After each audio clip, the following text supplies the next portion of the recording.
The throttle position sensor measures the throttle plate's position. When you press the throttle pedal, you are actually operating the vehicle. The throttle plate, which is usually located at the intake manifold's entrance. When you floor it, the throttle plate is fully extended, opened, allowing maximum air into the engine for maximum acceleration.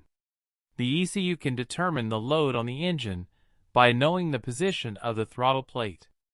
As a result, injection and ignition timing can be adjusted accordingly. A variable resistor is used to power a throttle position sensor.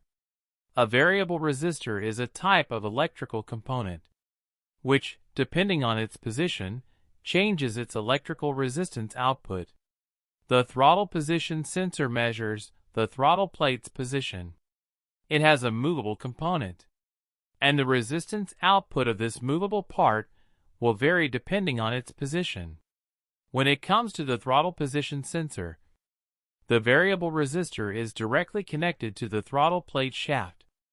As a result, different positions of the throttle plate produce different resistance outputs. That is then measured and converted into a useful signal for the ECU by the onboard electronics of the throttle position sensors.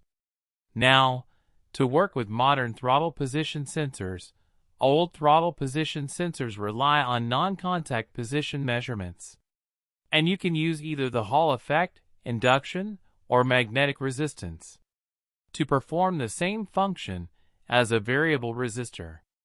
Obviously, in order to determine the position of the throttle plate, the throttle position sensor must be mounted directly on the throttle body, and the throttle position sensor is always located here.